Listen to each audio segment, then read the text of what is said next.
going on, Jerome's? So your Minnesota Vikings, allegedly 1-4, looking to right the ship, starting NFC North Division action at Chicago, taking on the Crooked Chicago Bears.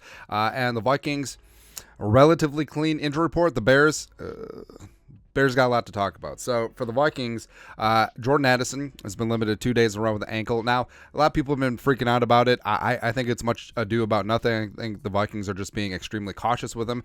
Kevin O'Connell seems very optimistic, very bullish about him on Sunday, taking over as wide receiver 1. So I think it's no muss, no fuss. I think he'll be perfectly fine for Sunday.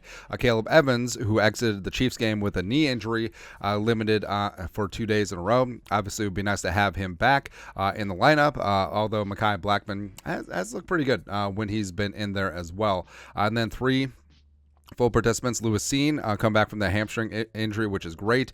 Kinkene Nwangu, who's still technically injured reserve, but his 21-day window to practice has been good to go. Speculation is that he will be back activated and back in the lineup on Sunday, which would be great for special teams, even though Ty Chandler has been a very solid kick returner in his own right. And then Marcus Davenport with an elbow, so not the ankle, elbow popped up, limited on Wednesday, full on Thursday. He will be good to go for the Bears. For Crooked Chicago Bears. So there's a lot going on. So they've been really banged up in the secondary. Kyler Gordon, the pride of Washington, trying to get back into the lineup. He's been limited 2 days in a row with that hand injury.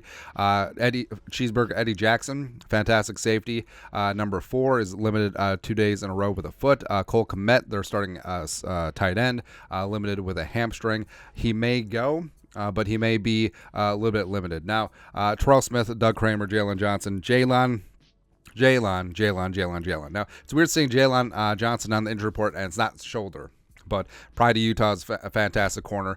Vikings will see him on Sunday. Now, what gets interesting is that if you're into fantasy football, so Khalil Herbert is hurt with that ankle, just a really ugly-looking injury. He's not going to go in all likelihood. Travis Homer, the backup receiving running back, the pride. That's just the U being the U. He looks like he's out with hamstring, as well as Rashawn Johnson, the rookie from Texas, the other Longhorns running back. He DNP'd 2 days in a row with a concussion.